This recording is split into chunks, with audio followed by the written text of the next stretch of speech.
I got to just to a point where I couldn't keep gear at the house anymore. We just needed a space. And so I was like, we're going to move into a studio.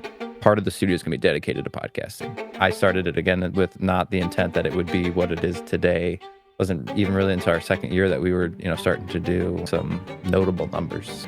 I never was good about doing like business plans and stuff. This guy quit his full-time job to work for me for like 10 hours and couldn't be more happy with how it's turned out, but it's been kind of an experiment from the beginning. Hey, what's up? My name is Brent Pierce, and on today's episode of Beyond the Studio, I'm chatting with Tom Brown from Chicago Podcast Studio. Now, I was first introduced to Tom through his YouTube channel called The Studio Business, where he talks about the studio business. He talks about owning a podcast studio and what it takes to operate a podcast studio. And when I started watching his videos, I actually didn't have my podcast studio just yet. I only had the photography studio in the back. And so watching his videos really inspired me and showed me that you could have a business running a podcast studio. So his YouTube channel and his guidance really inspired me to open up my podcast studio and ultimately to launch this podcast talking about studio ownership as well. So I was really looking forward to talking with Tom, and we talk about his podcast studio in Chicago. He's also expanding a little bit and opening a small event space in the same building. So anyways, I hope you get a lot out of this episode. Without further ado, here's my conversation with Tom Brown. Thank you for having me on your show. I really appreciate it. I'm looking forward to an opportunity to talk with another studio owner about, what life is like for you in a different state here.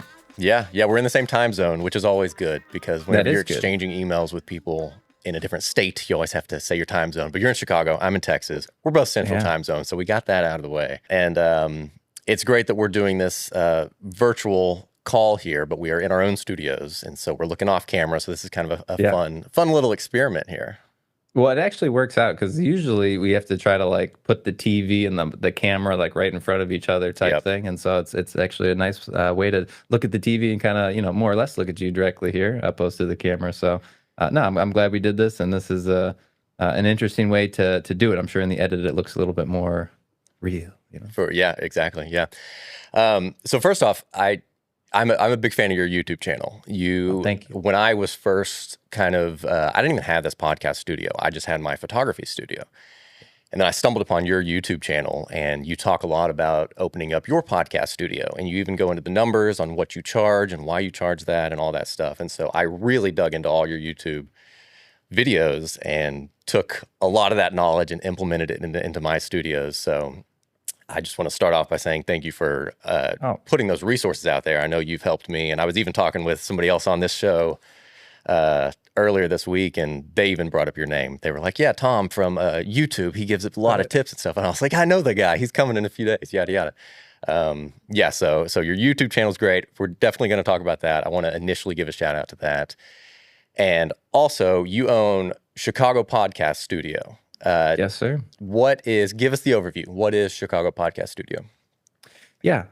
So Chicago Podcast Studio is Chicago's, I want to say, only really full service production, easily turnkey, come in, just book time, podcast studio. So we started with just one set. It was going to be kind of a side project, just something hopefully offset the cost of having the studio because we were doing a decent amount of kind of offsite video production work. And I got to just to a point where I couldn't keep gear at the house anymore. We just needed a space. And so when that was happening, I was like, it was kind of like 2021. And so kind of mid-pandemic, but the rise of Joe Rogan and stuff like that. And I was seeing a lot of video podcasts and clips especially being, kind of popular. And I was like, there's really no way to just record this sort of stuff for people. And so the handful of studios that were doing it usually were like built for a specific podcast. But I was like, why don't we just kind of build a space that people could come and just book time themselves and record.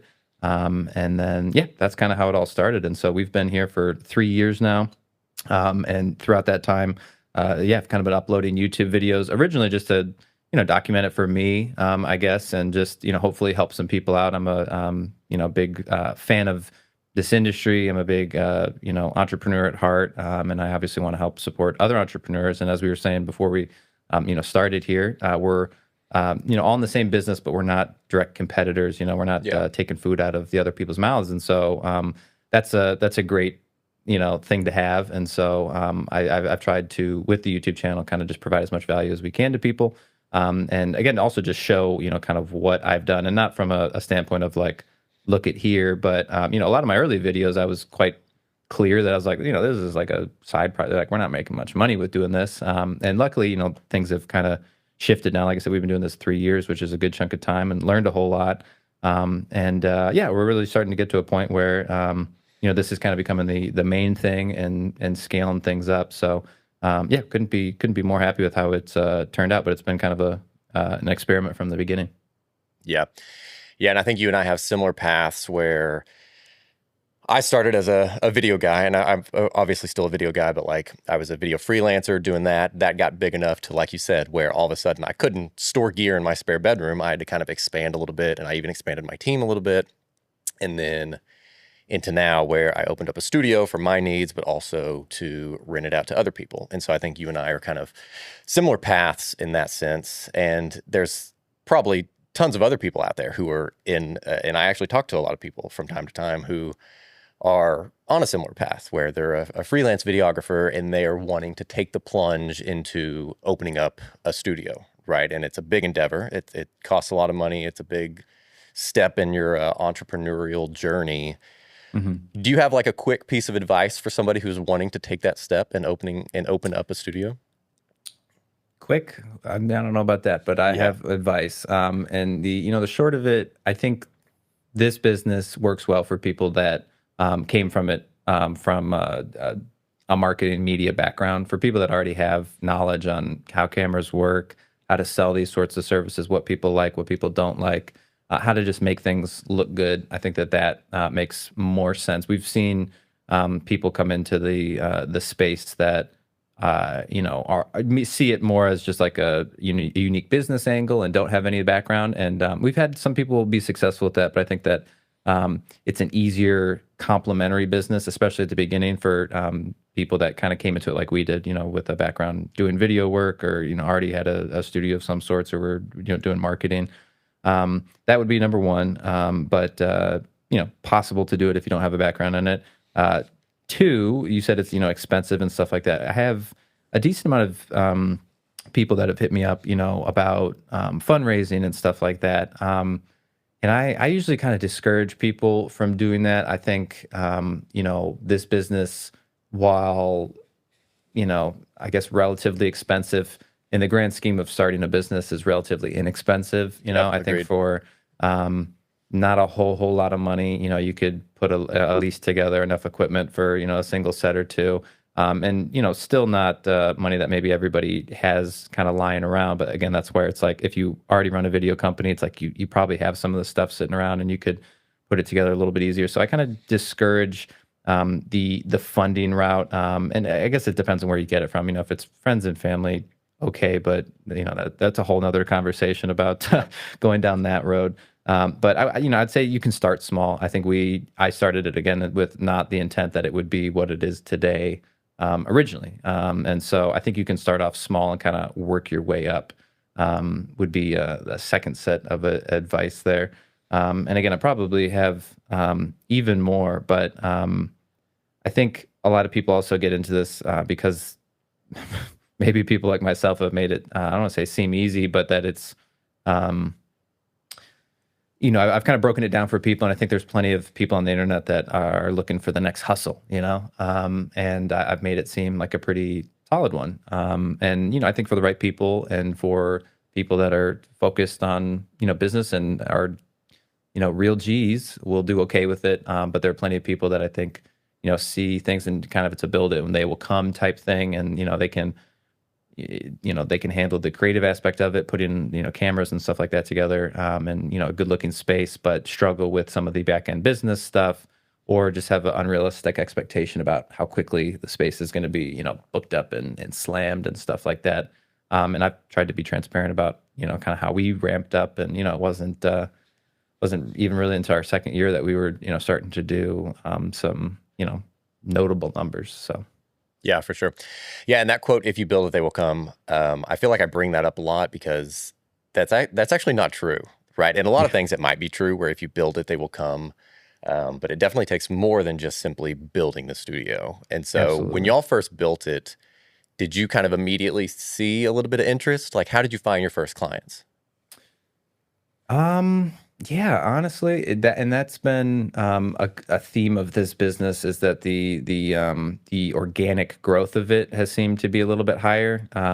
You might have a different experience, but my guess is that, with video clients, it's like, I mean, I'm sure you've heard the saying, feast or famine. And it wasn't always like that with us, but it was the sales cycle is a little bit different. It's a little more of a finicky thing. And so I found that this business has been easier to grow. And we can talk about client retention and stickiness and lifetime value of people, but it's been yeah, kind of easier to grow for us. And so our first couple of clients came in from we started. I posted just the studio in a couple of I'm sure you're familiar with Pierce Space. I think we put it on Pierce Space and a couple other little sites that did the stuff. There's actually a site that was dedicated to like podcast studios.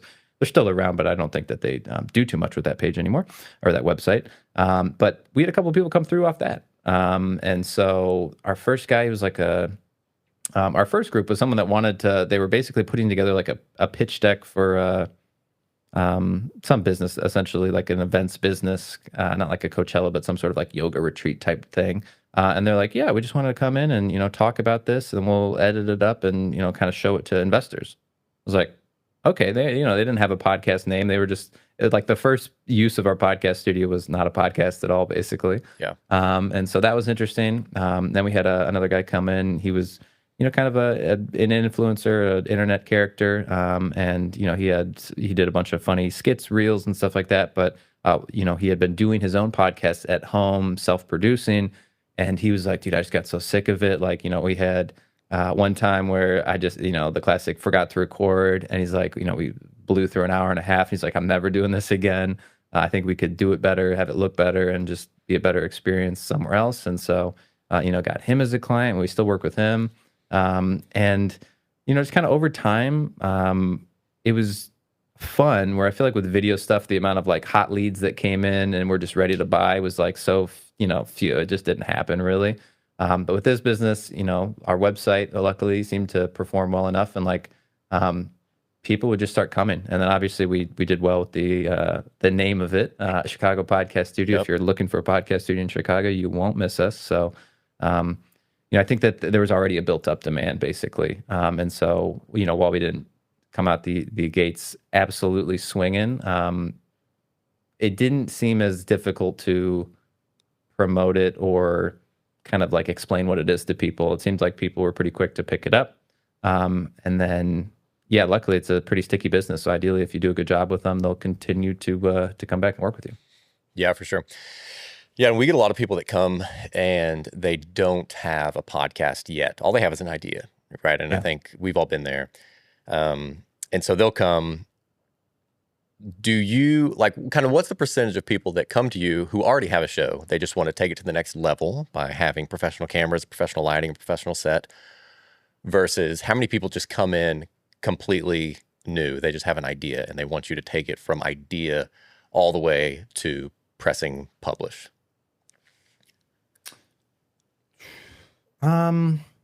Probably like 25%, maybe 35% of people come in that, were like, hey, I was, self-producing it. We either, most of the time they weren't going to another studio, but hey, we were shooting at the house. We'd have somebody come out or something like that. And then they just see the convenience of coming into here, getting it done. A lot of people love the fact that we do the live cut. I know a lot of other studios. I think I was watching some of your BTS, and I know a lot of studios, ISO everything. But as I've said on my YouTube channel and stuff like that, I've been not like I'm against that sort of stuff, but for a lot of people, the live cut's pretty good, and they're happy just to like get it out and quickly right out the gate. And so, yeah, I'd say not a vast majority of people by any means that have their own that already had a podcast. Plenty of people just come in for the first time with us, but we get a wide range of everything. We get yeah, literally all different types of people and all different types of scenarios, and plenty of people that come in and, like I said, don't even podcast at all. It's just like, or they don't have a show. It's like they just like the idea of sitting around long form recording and like, yeah, we'll just chop it up and and have a show name, and yeah. Yeah. Yeah. And I think that's the beauty of video podcasting, is that like long form stuff people listen to, short form stuff people watch. And so with a video podcast, you can chop it up into little socials. And so when somebody comes in and they're completely new and they say they want to start, do you help them through everything? Like, do you come up with the name? Do you come up with graphics? Do you help them set up the publishing? Like, do you just kind of help them with everything? No, we're actually pretty close to the opposite of that. Okay. And it's been, some of it was initially by choice, and I guess I'll dive in on it here. So, when I started it, I didn't quite have the bandwidth to do all that other stuff. I didn't think I had like the clientele banging on my door asking for it, so we didn't really offer it.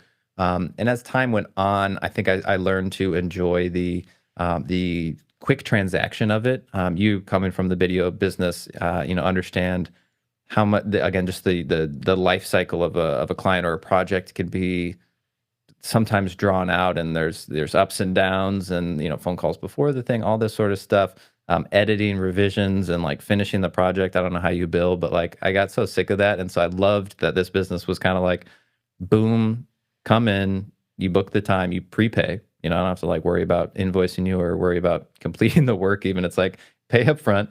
We'll record your 90 minutes, we'll live cut it, we upload the same day, and then we're done. And so I really liked that for a long time. And we were editing for a handful of clients, but most people would kind of come in already with their idea. I see that you thumb down me.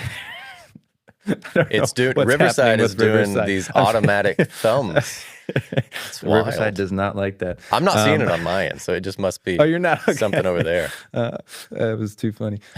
So yeah, we it was, like I said, it was kind of by choice. So as of now, we edit for a handful of people, and we do the publishing kind of like reluctantly. But for the vast majority of people, we do have just a company-wide policy where we don't do one-off edits. So I think that's been, again, intentional, but a missed opportunity the more I think about it, just because I think that plenty of people come in like, and they maybe don't want to buy off a season, or don't have enough money to, or, just want to test the idea before they commit to doing X amount of episodes with us. And that's kind of how we do it. Reason being, because doing that first edit takes a lot of time, and a lot of people, it's like, hey, do you have like a cool intro and any, branding assets for your show? Hell no, And so it's like, okay, we have to do that for you. And so the way that we kind of protect ourselves there is that, you rope in for the package, we'll do all that sort of stuff. So we don't do one-off edits at this time. Again, we might change that, but I've enjoyed the transactional part of it. So to answer your question, like, no, for the majority of the time, people come in, they bring their own ideas. You can talk about whatever, we don't really get too involved in on what you do or what you say or how you're even going about doing it. For those that ask, we're happy to give you tips and tricks and like, pointers. Like, we're not just kind of like, yeah, good luck. But we also don't, like after the session, we're not like, this guest kind of sucked. I think what you'd actually want to do is do this and do that. And so we have a one-time kind of startup fee when we have new podcasts that come in that want to do a package with us, which we'll do a little bit more of a sit-down consulting thing. And it's like, all right, let's actually like, figure out what you want to do, who are the people we're trying to talk to, the actual goal we're trying to achieve. We do that. We do a photo shoot for them. We do, an episode 0, kind of like a trailer, a little preview for the episode and stuff like that. And so that's, I guess, kind of the extent of it. But now, in general, people come in and it's pretty much like, yeah, what are you talking about today? Cool. They handle it. They do it. And, that's that.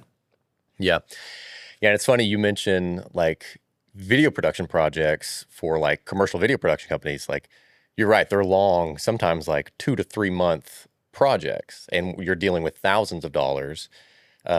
Whereas these little podcasts, you're dealing with hundreds of dollars, right? But they only take 2 hours to do. And so there's definitely a big mind shift there. Before I had this studio, it was crazy to even think about just working for $200 or $300 like that. I was telling a buddy of mine, and he was like, you do a podcast for like $300 and you're able to like make profit off that? And I was like, yeah, well, I'm in my own studio. I'm not having to drive anywhere. It's turnkey. I literally just push a couple buttons and it's ready to go. They come do their thing. 2 hours later, I send them the file. So like, it's very quick transactions. Like you said, it's quick transactions. So yeah, that's definitely a shift. when you first opened your studio, was this the plan where you currently are? Like, were you like, I'm going to open up a podcast studio. It's going to look like this. Here's our business model. Or was it very rudimentary? Like what did you have planned when you first opened up versus where you are today? Yeah. No, I've never been, I've had a couple other small businesses. I've been kind of doing like little side hustles most of my career. And I think from pretty much college, I was self-employed. So I had done a couple of other business ventures that, would always go well enough. Like, when you're in college and stuff like that, you're making extra, 2, 3 grand a month doing something. It feels, you're great, with this. And so to that point, I never was good about doing like business plans and stuff. And I went to school and I know the value of doing that. But for plenty of entrepreneurs listening, you're probably in the same boat where you're like, that's kind of boring stuff. Yeah. And obviously what it stands for and what it means, whether you actually like complete it and like, post it up and look at it at the bathroom every morning, like sitting down and just focusing on like, all right, what am I actually trying to do here is definitely, worth the effort and worth the time. But no, I didn't do it. I knew that when I was putting this together, I had worked up to a point where I was like, we're going to move into a studio. Part of the studio is going to be dedicated to podcasting. That'll be a thing. It'll be its own side project. It won't be directly related with the other company. If there's some crossplay between clients, great. But I didn't expect that there would be because I was, majority of our work was with clients that were remote. They weren't necessarily just local clients. And so it's supposed to be its own thing. It wasn't necessarily just gonna be like, oh, like I have so many people with my other business asking for podcasts. We can just do it here. Like it was going to be its own thing. But no, it was pretty, I don't say loosely put together, but, yeah, it was like I put together a website on Wix. That was what I was familiar with, built the website, Yep. Hopped on Square, get Square processing taken care of. And then, kind of posted up on a couple of pages. I think I started running some paid ads, a couple months in, and just kind of took it from there one day at a time.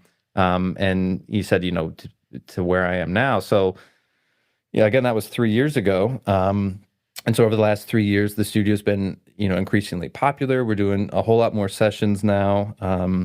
I have a full-time person that, his basically sole purpose is working on podcast stuff. And he sits on most of the sessions. He does all the editing. I don't do any editing for podcast stuff. Thank the Lord. And so, yeah, it's been good. And then, over the last couple of months, I was pretty dead set on moving into a bigger building and kind of branching out to the next thing. We have, grown pretty much. Again, this whole space is now dedicated to podcasting stuff. We have 4 sets here, sometimes even 5, and we do just tons of filming in here. So this kind of had hit its capacity for what the space would be able to offer. And then in the last couple of months here, we moved into another unit in our building here that, again, maybe just complicated my life more than it needs to be. We're just dubbing something else because Chicago Podcast Studio didn't feel like it was covering it. But we're getting into kind of like small events. And so I saw, similar to me starting the podcast studio, kind of a lack in the market, a need for a space that was set up for production but could host people. And so like in here, we couldn't really do events. We couldn't do any sort of like live podcasting. It's tight in here, it's not huge.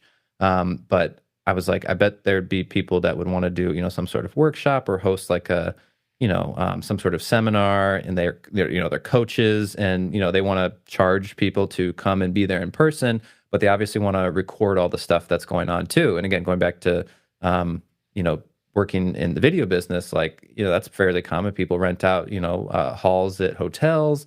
But then it's like, okay, you got to bring in an AV team just to handle, the stage and speaker and all that sort of stuff. And then to bring in a crew of, 2, 3, 4 video guys to run cameras, much less a live stream, would be very difficult. And so I was like, same kind of concept as down here, where it's like, why don't we just, production's built in, we'll take care of it, And so you can't just rent the space itself. Like, it's coming with us. We're going to handle things. And so I'm trekking on that new kind of angle with it now. And so we'll still do some other kind of miscellaneous content up there, but this is my, another buckling down on seeing how just doing kind of in studio work stuff goes. To be, transparent, the offsite video company really struggled this year. I think part of it's just because I wasn't paying as much attention to it. And again, as I've been kind of alluding to, like, the repeat business of it's kind of tough. Like we did a couple of big projects for clients that we'd worked with in the past, but like, I got kind of sick of hunting and the well runneth dry. And again, I was just focused on this. I think there's more opportunity in this right now. So, yeah, this is the button down of it now. And so I'm starting to just get into like, kind of dialing things in and taking this thing a little bit more seriously. Again, I think it was like growing, and I was, watering it, but I kind of like, I wasn't looking at it every day, and now I feel like it's now it's a full plant, and I feel like it deserves a little bit more attention. So we're being a little bit more intentional on moving forward, and the best way to do that. Nice. There's a few things in there I want to jump into. First of all, your event space. I saw your YouTube video about it, kind of going over it. That's super exciting. When are you launching it? Have you already launched it? Yeah, it's up there. So it's up there. You're on Peerspace. You're on all the things. And so it kind of came pseudo last minute that the opportunity presented itself to move into the building, and there's like a pretty quick period when we had to do it. So we've been in there for about 50 days now, and so majority of the build out is done. So the company took care of the build out, or the building took care of some of the actual structural stuff with the space, putting floors and things like that. And then the last 50 days have been us kind of like just buying a crap ton of stuff. I've been spending a bunch of money getting everything put together up there. So it's ready. The material and like kind of all the other stuff is still being put together. We just kicked off the website project with a designer a couple days ago. We just got our branding kit back and stuff like that. But it's a little bit, still under wraps. We've hosted one event so far. Well, two events. We did an open house, and then one event for just like a personal interest of mine, just a little test event that we did. And but I think next year is when we're probably going to be ramping that space up a little bit more. But it's there. It's put together, and I'm really excited with how it's looking. Yeah. And you're running that as a separate brand? You're not putting that under Chicago Podcast Studio? No. And the reason is just because I felt like the Chicago Podcast Studio didn't like cover it 100% as much anymore. Yeah. Again, it's probably overcomplicating things, but it's gonna be called Creator Space, and I think Creator Space is actually going to be kind of the top level of the umbrella, and Chicago Podcast Studio kind of be under it. We plan to still use this studio and the offering down here coupled with that upstairs. And if you watch, the video, you kind of briefly, in addition to doing events, we plan to kind of sell content days for businesses. And again, like unlike down here where we don't really have space to entertain, and whoever's recording, everyone else in the studio has to shut the fuck up, or shut the hell up, shut the heck up, whatever. I don't know if you censor stuff on your show.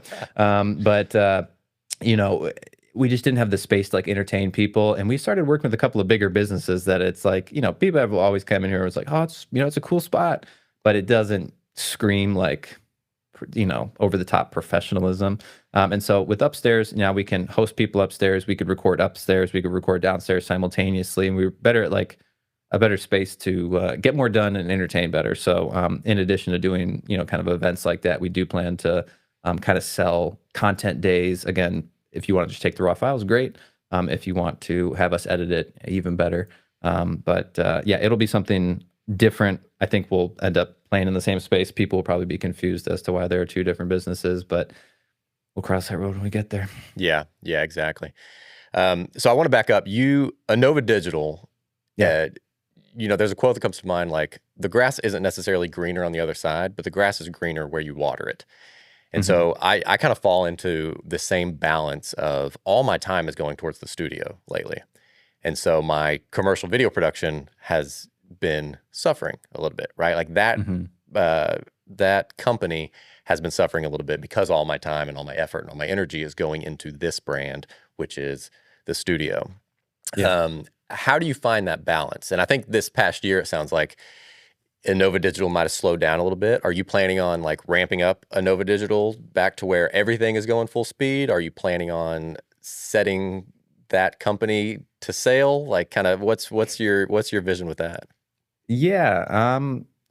Well, no. So the plan is really not to resuscitate it. I think, you know, there's still some projects and clients that I like working with, but I've found that not only is the just overall traction been better with this, I think it's a, kind of a more unique space. The just freelance videographer market is tough. It's more saturated, and it's just like, it's kind of a race to the bottom. I just across, even my career started to see, people tripping about budget a little bit more, people wanting more for less, and bring yourself, but can you do 3 cameras, audio? Can you bring your light into all this? And it's just Yeah. like, it's And then tough. they're like, yeah, my budget is like $500. Like, oh, And well, my budget, okay. yeah, and it's so.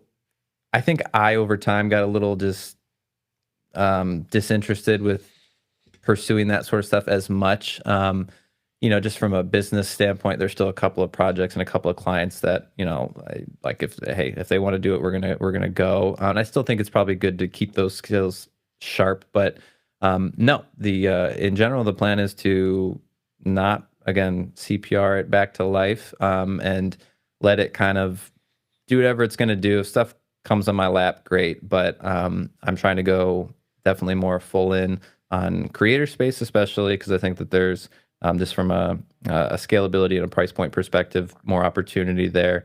We obviously want to continue on doing what we're doing here with the podcast studio. And again, I think there's, just as much traction and legs to the business here.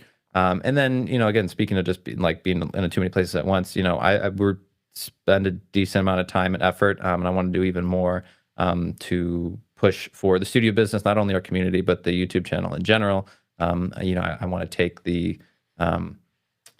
position I've been, somewhat put in seriously, and hopefully be, again, a resource for people. And so that sort of stuff takes time too. And unlike the other things, the path to profitability and money, and that's a little bit more out there. But I found that aspect has been probably the most fulfilling part. Having random people of the internet be like, I watched your videos, and you really helped me out with my business and stuff like that. That's some of the the best compliments and highest highs you can get. Where sometimes maybe just producing podcasts for people isn't. So between those 2.5, 3 things, that's where my focus is, and the video production stuff, not as much. Yeah, to piggyback off that, I do feel like owning a studio like this business is much easier to sell. Like if you were to want to literally sell your business in a few years, this business is easier to sell than a production company. Absolutely. Because everyone has a production company, and usually production companies are just us packaged up as a production company. Like the production company, or at least personally speaking, my production company, which is called Paper Dog Media, Paper Dog doesn't exist without me. Right. Yeah. I am Paper Dog, right? It's just a packaged version of Brent Pierce, the cinematographer, the editor, the creative storyteller, the filmmaker. So you can't sell really that type of production company, but this studio and a creative studio and a podcast studio and an event space is definitely much easier to sell if you were to ever want to sell down the road in 5 years. So that being said, I think my long-term goal is to do just that, is to sell my production company, and I'll still freelance, right? Because I'm a cinematographer and I'm a storyteller at heart, which I assume you are as well. And so that will always be in my blood. I'll always have a heart for storytelling and editing and doing all that. But eventually I would love to sell the business, because like I don't want to, I love this studio. I love what I'm doing here. But in 10 years, I don't want to still be here doing the same thing. So I would love to sell the business eventually. And so that's kind of the steps I'm taking right now, are to get the business up and running without me having to be at the controls, and to eventually sell it. And with selling a company, with building a company, you have to have employees, you have to have people to push the buttons, you have to have people who know what they're doing. And so you hired a full-timer, I heard you say. Yeah. How was that process? Because sometimes hiring people is very difficult. I think we've all tried to do it at one point, and we've all gotten on Fiverr or Upwork, and we've hired somebody only to be let down at the end. So talk to me about that process. You had to give up a little bit of control, but in return, you got a little bit more of your freedom back. Yeah.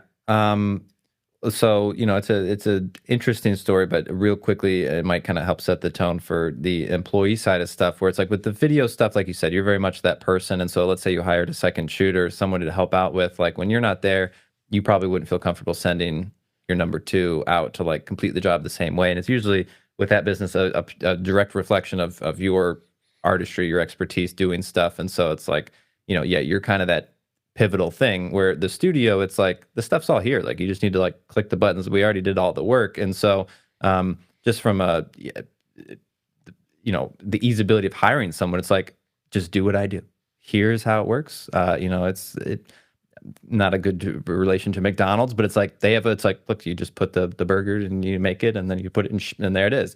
It's not like, you have to hire someone to, do the taste testing and design all this sort of stuff. It's like this process already put together. And so when hiring an employee, I,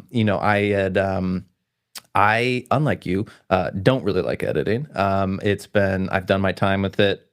There are some projects that it's like fun, and the ones that you're like, when you finish the shoot and you like start in on the edit the same day and stuff like that, those are fun, because you're like, and it starts clicking. But it's just not as much for me these days. And so pretty much immediately I was off loading the editing work to somebody else, and initially started with some local freelancer. I don't think we ever met in person, but like he was local, so I felt slightly just like better with him.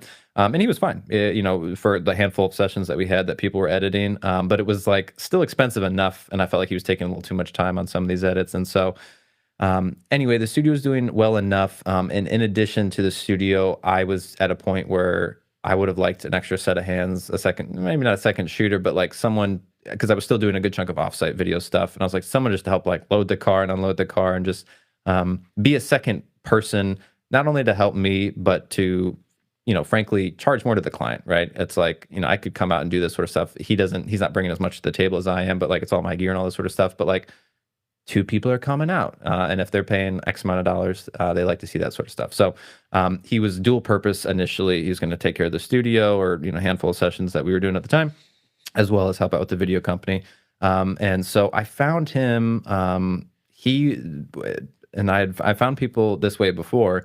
He had his own ad for his video production company. And so I clicked into it. I saw he was in Chicago. And I could just tell from his profile that he was like a young kid, just graduated college and like wasn't really put together. I mean, I don't want to say it like that, but like, he's just a freelance guy, and his page was, again, I don't even want to say like amateur, but it was just like entry level, And so I was like, hey, I bet you this guy, if he is local, like he's probably not, killing it. He's probably not full time at this yet. Like, let me reach out to him and see, hey man, like, I come by the studio, see if there's something you maybe be willing to do part time or in your off time. I came to find out that he had a full-time job, and he was just doing this on the side.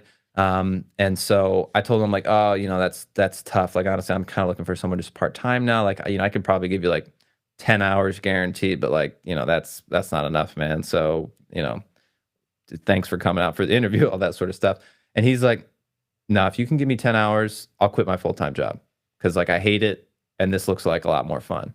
And I was like, okay, that, scared me, similar to people off YouTube. Like, I quit my job to start a studio because of your videos. And it's like, oh, I hate that sort of stuff. Like, I don't want that pressure. And, it hits even harder when, this guy quit his full-time job to work for me for like 10 hours. And again, I was confident I could give him the 10 hours, but I was like, I'm not totally confident this could be a full-time thing. Like, you might be doing this for a while. And so anyway, he quit his job. No shit, gave him the 2 weeks, like pretty much right after the interview. He planned to also try to ramp up his own video stuff. And so anyway, he started with 10 hours a week. And then luckily the studio just continued to grow. And we had a good year for the offsite company, Inova. And so between those things, he was starting to get to, 20 hours a week, 25 hours a week.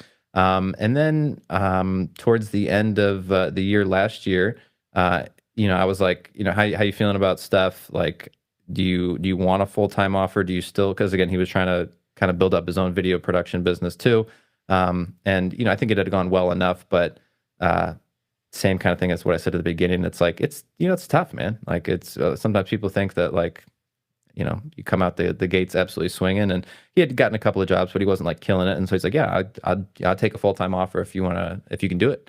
And so, yeah, January 1st of this year, gave him a full-time offer with a salary. And also I gave him not equity, but a percentage of sales every month because I wanted him to feel motivated as well as like a little bit more a part of things. When we get a good month, he feels like a good month, and that was part of his comp. But yeah, so that was it, and that was over the course of like I want to say like a year and a half, honestly. Yeah. Or maybe a year. He's been with me for a little over 2 years now, and it's really been a stellar experience. You definitely take the time to find someone that's, um, good and can handle things. He's always been super reliable. He's never like no showed to a session. He can handle stuff. He can, um, again, do what I did. He, usually just he knows how I do things, and he can just kind of replicate it. He's good enough with people, which is, I think something worth mentioning in this business. Like you don't need to be super sociable, but everybody comes in, and you gotta be normal and a person, and accommodating and nice and polite. And he's really all those sorts of things. And so, yeah, the only the bad side of it now is he's done so well for himself that he's from Philadelphia, and next year he's going to be moving back to Philadelphia and starting his own podcast studio. So I've again a good experience of hopefully mentoring and motivating someone to do their own thing. But I feel like I'm losing my number two. So I will be back on the hunt for another hire here in the next couple of months. But yeah, that was the hiring story of Colton. That's great. That's such a success story too. Like, because that's what you want to do, right? You want to find somebody who is like 10 to 15 years younger, not necessarily younger in age, but like newer than you, who kind of knows how to use a camera, but like they're hungry to work, just like we were, 10 to 15 years ago. And then you want to mentor them and bring them up, and then give them enough knowledge and confidence to go off and kind of do their own thing. And it sounds like that's what you did with that. So yeah, it's bittersweet seeing them go, but good for you, man, mentoring.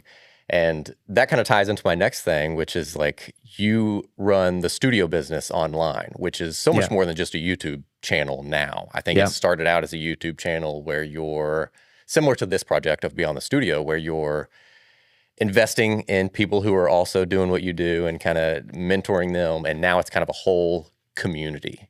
Yeah, talk to me about that. From doing the YouTube stuff, I started to get a decent amount of outreach from people, and it's minor stuff, but there's not a whole lot of resources or at the time content on this sort of stuff. So like, again, I think if you were interested in getting into a video podcast studio, like you've probably seen some of my videos. And so I had have people reach out all the time. And at first it was like, great, but then it started to feel a little like, I don't say like invasive, but like obviously I published my information. I told them, hey, it's Chicago Podcast Studio. So people just call our number. And instead of like clients being like, hey, I want to have a podcast, they're like, hey, is this Tom? Like, yeah.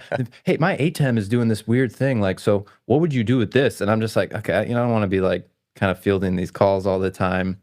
But again, from people reaching out, there's plenty of people that are like, hey, yeah, I started my own studio, like, but now I need a little bit more of this. I need a little bit more of that. And with the YouTube, I wanted to be transparent, but it started to get to a point where I didn't want to be putting myself unnecessarily like out there from, numbers, or even just like not to gatekeep the sauce, but like I realized that there would be plenty of people that are interested in watching the videos for just the tech element or building their own studio for something like that. But for the people that were like, I want to make a business out of this, I really want to do something like this, that they'd need other stuff than just, a handful of YouTube videos.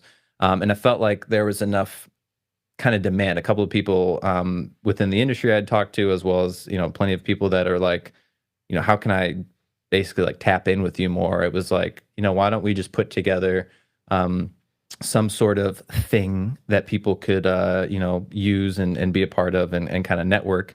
And again, I think I said at the beginning, I've been outspoken about it before. I don't like courses really. Not that I have anything totally against them, but it's just, I didn't want to do something like that because that just felt not appropriate for me. And so this was right around the time that school was getting popular, and a couple of these kind of community hosting platforms. And so obviously, Facebook groups and Discords and stuff like that existed, but I wanted something that was a little bit more versatile, as well as something that was, again, slightly gate kept, and not so much that it was like you got to pay me to get in, but I didn't want to have, the tire kickers and people that were like, what, just ask like the same basic stuff that I covered in my regular YouTube videos. Like I kind of wanted guys that were like, I'm trying to make a business out of this. Like I quit my job, or like I'm going all in on this. Like I need to focus. And so I was like, we'll put together a group that will, host other content that's not on YouTube.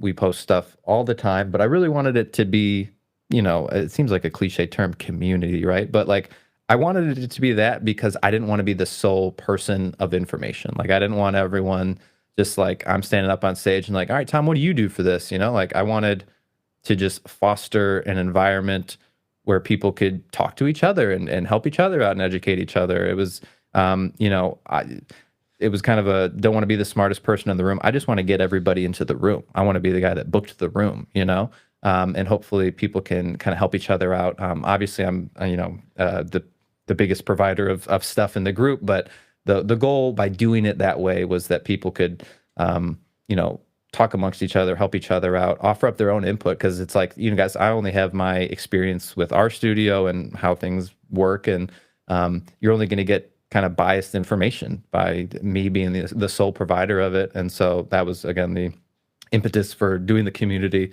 It felt like a better route. And so we hosted it on a company called Circle. And Circle does a great job with making it just like a bit more of a fleshed out product. Again, like we could have gone with a Facebook group or a Discord, but it just felt meh. And so Circle's been a great platform to host on. And it's been overall a up and down experience. And so I don't know how deep you'd want me to go on it, but it's been rewarding in many ways. But I feel, unlike with some of the other stuff, I feel the most personal ties to it. And so, I feel like I don't quite lose sleep, but just the term refers to like the feeling of anxiousness around it. Like I really want everyone that's a part of it, they're paid to be part of it. I want them to feel like they're getting as much value out of it and getting their money's worth type thing.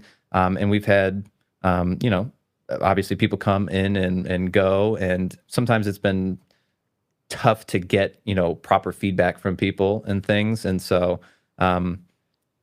it's been up and down. I still am very passionate about it, and we're again kind of buckling down again to really kind of ramp it up, because I think that there's a need for something like this in the community. But it's been an interesting experience, because I've never hosted anything like that before. Again, it's just kind of a new frontier for me, and so I guess I'm just getting kind of used to how that business works and how to make people happy and keep them happy. Yeah. And they can find that on YouTube, called The Studio Business. And then of course the links will be there on your YouTube channel that will send you to the Circle community. Yeah, exactly. Yeah, I think and just the URL is thestudio.business. We'll take you to our just kind of a sales landing page. But then if you join, there's you'll get invited to Circle, and then Circle's its own app and kind of ecosystem. You can hop in on there and check it out. We do offer like a free trial for people. And then after that, it's either monthly, quarterly, or yearly thing. So for someone listening who may be wanting to start their own studio, is there any parting advice you would want to give them before we get off the line here? I would say do it for the right reasons, in the sense of, again, don't do it just because like, hey, I think I could make money at this. Like, do it. You don't have to be infatuated with podcasts. You don't have to be a podcaster yourself to get into this sort of stuff. But again, I think it is a business that makes more sense for the right people. I think people like myself and yourself, and probably 75% of the people that gotten into this business came into it from, doing video production work. And this just seemed like a good complementary thing. I think for those people, it's an absolute slam dunk. It's a missed opportunity if you don't do it. And I think it's just a really growing niche of service. And so I push people to do that sort of stuff.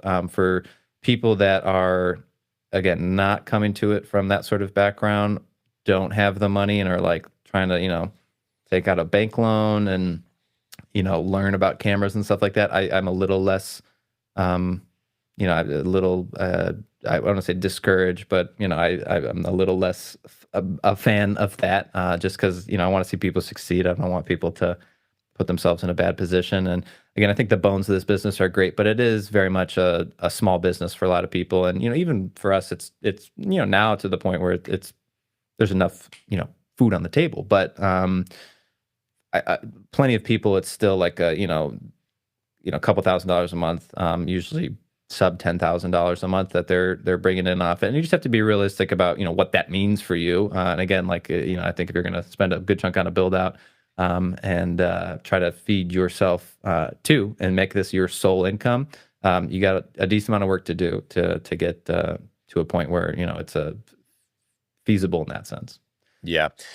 Yeah, I would be hesitant to recommend this to somebody who isn't already obsessed with the visual storytelling component of it, right? Like, or the podcasting of it. Because like, if you're just going in it to try to start a business, but you're not like actually passionate about it, like you said, then you're kind of doomed from the beginning. Like, that'd be me like trying to open up a coffee shop. Like, even though I drink coffee and like it's a cool idea, I'm not obsessed about it. I don't spend my free time researching the best coffee makers and the best like whatever when it comes to owning up a coffee shop. So yeah.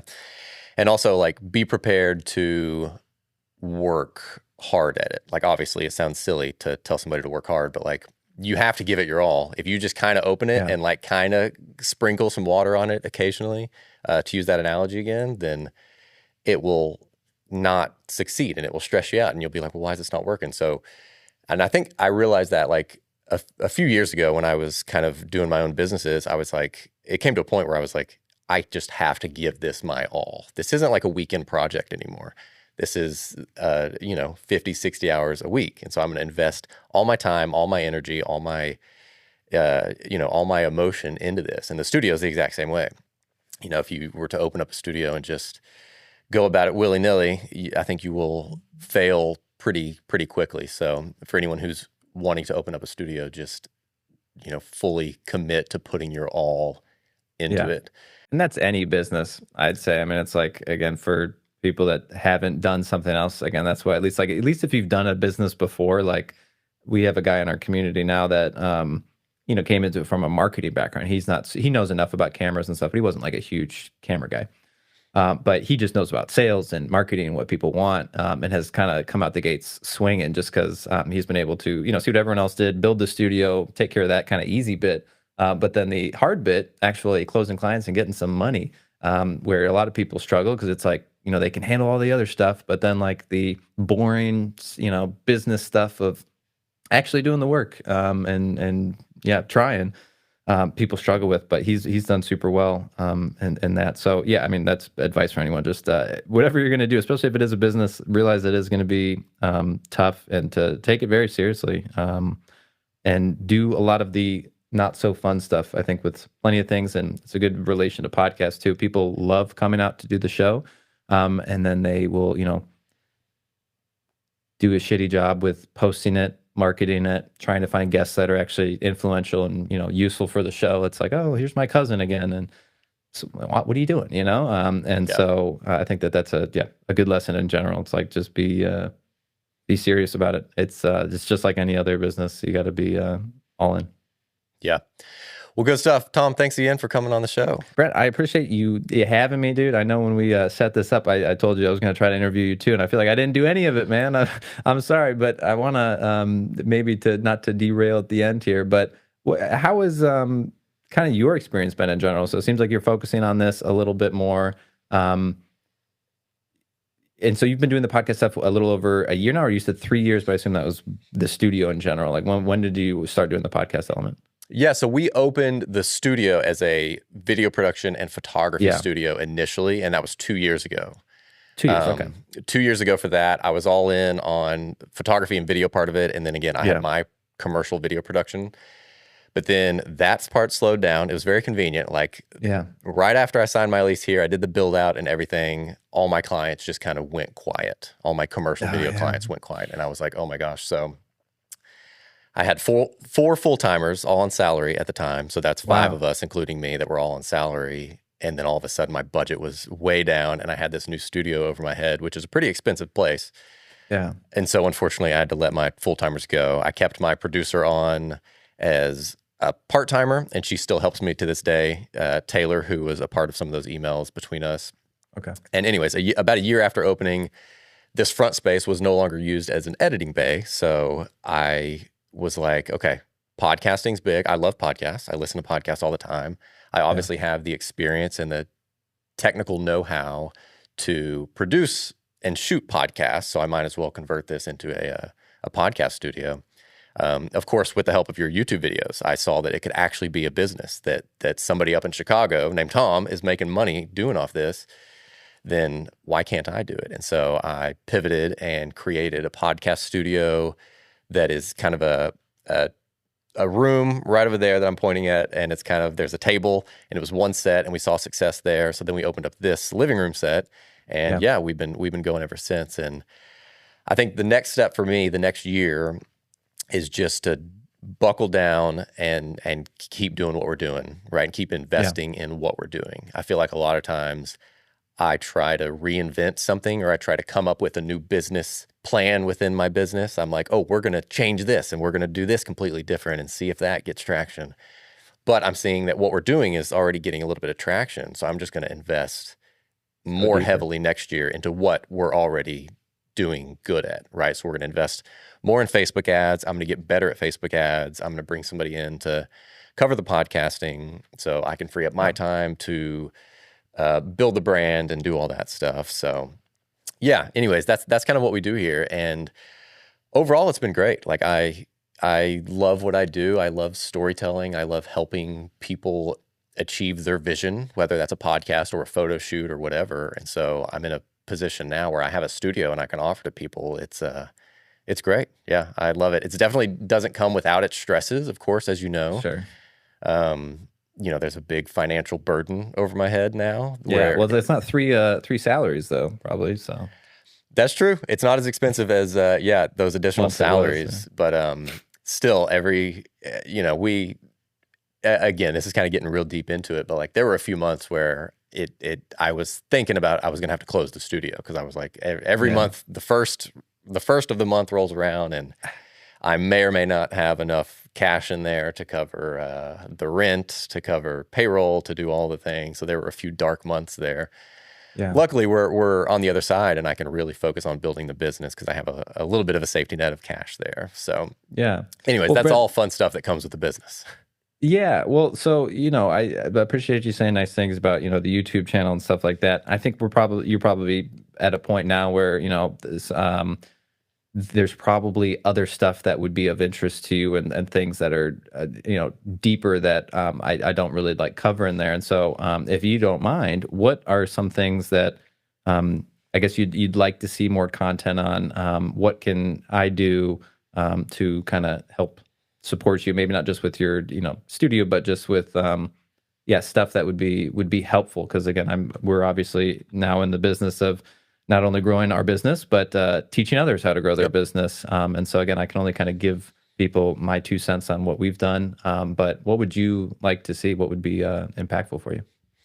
Yeah, I think the favorite videos that I watch from you are the ones that cover the business side of it, right? Because there are a million YouTube videos out there that cover how to run a Sony FX30 or how to set up a light, how to make it look good. But the business side of it, I think, is what's missing. And so, yeah, I mean, I would just say double down on that. Like, you did a video a while back talking about your revenue, like how much you make per episode, how many episodes you do a week, and how much you spend, and all that stuff. You kind of dove into it, which I really appreciated, and that gave me a lot of insight.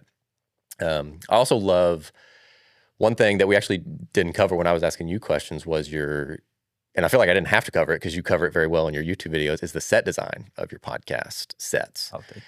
That's one thing that's very kind of difficult for me. Like I feel like I have a decent set here. There's definitely room for improvement. Yeah, thank you. There's room for improvement. But I really like those videos where you went into it, and you talked about where you got the furniture, why you chose this, why you did that and the other.